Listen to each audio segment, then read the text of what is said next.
이제는 나에게 선물을 줄 시간입니다. 이 말을 듣고 정말 마음이 따뜻해졌어요.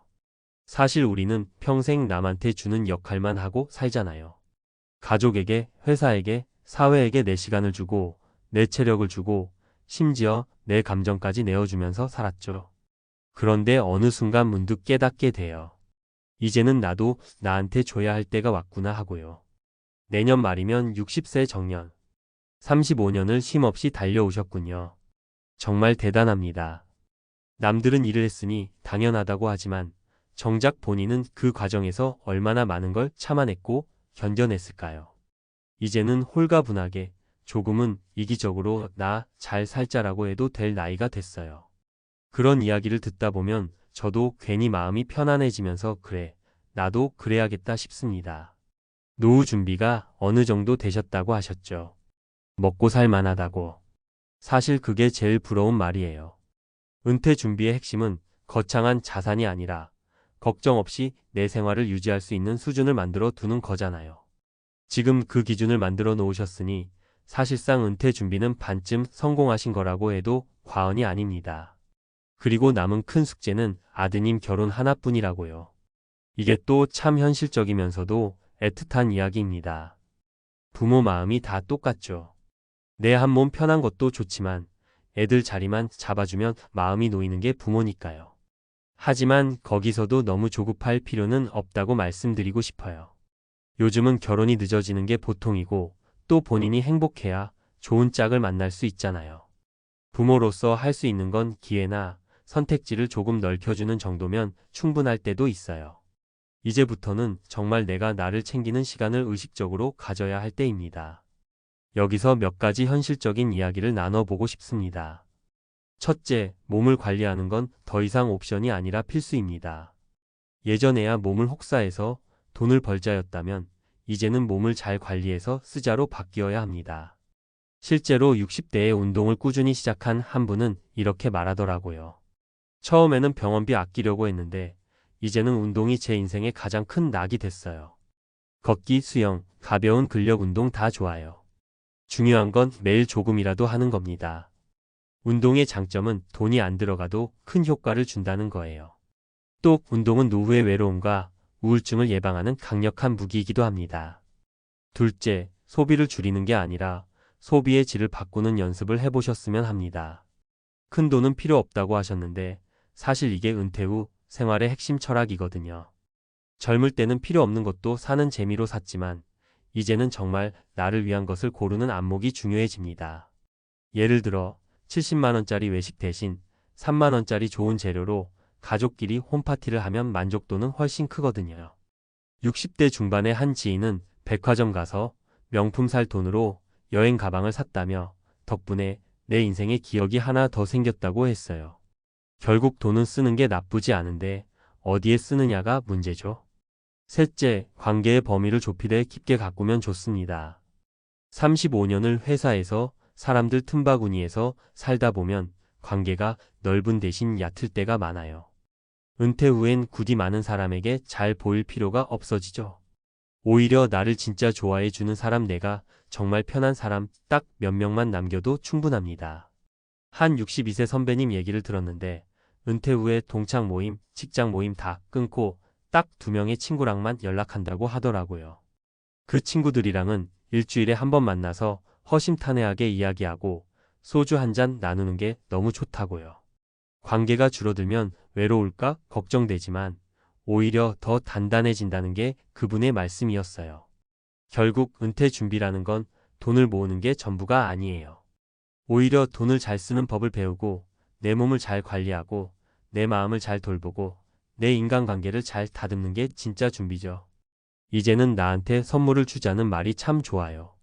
누가 뭐라 해도 이제는 나한테 관대해질 시기입니다.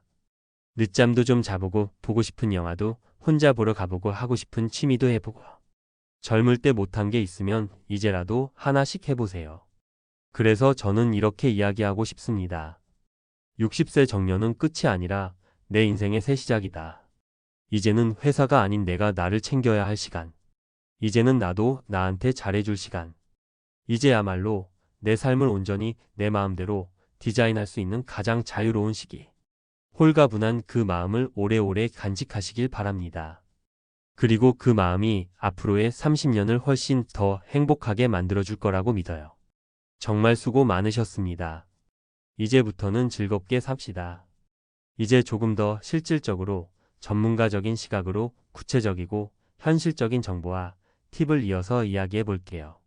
앞서 이야기한 이제 나한테 선물 줄 시간을 정말 현실적으로 준비하고 누리려면 어떤 점을 더 생각해야 할까요? 첫 번째는 노후 생활비의 구체적 계산이에요. 많은 분들이 먹고 살 만하다라고 하시는데 막상 은퇴하고 나면 예상보다 돈이 더 필요하거나 흐지부지 새는 돈이 생겨요. 예를 들어 한국보건사회연구원 조사에서 60대 가구의 월 평균 소비 지출은 23만 270만 원 정도가 많습니다. 물론 개인차가 크지만 여유 있게 잡아야 예상치 못한 의료비나 여행 경비, 자녀 지원 같은 게 감당돼요. 한 예로 61세에 은퇴한 어떤 분은 난월 200이면 충분하겠지 했다가 갑자기 허리 디스크 수술 비용이 600만 원 이상 들면서 연금에서 한 번에 빠져나가서 허덕였어요. 전문가들은 예비비를 월 생활비의 20% 정도로 잡아두라고 권합니다. 즉 200을 쓰면 40만 원 정도는 저축하거나 예비 통장에 두라는 거죠. 두 번째는 소득 없는 기간을 위한 세금 건보료 관리입니다. 많은 분들이 간과하는 게 퇴직 후 건보료 폭탄이에요. 직장 가입자였다가 지역 가입자로 전환되면 소득뿐 아니라 재산 기준으로도 산정이 되거든요. 58세에 퇴직한 한 분 사례를 보면 직장 다닐 때 11만 원이던 건보료가 지역 가입자로 바뀌자 28만 원으로 뛰었어요. 실제 팁을 드리자면 퇴직 후 바로 연금을 수령하면 소득으로 잡혀서 건보료가 더 오를 수 있어요. 일부 전문가들은 연금 수령 시기를 12년 늦추거나 소득 신고를 최소화하고 지역 가입자 경감제도를 활용하라고 권합니다. 국민건강보험공단에서 연말에 보험료 경감 신청하는 것도 도움이 됩니다. 세 번째는 주거비용과 유지비 점검이에요.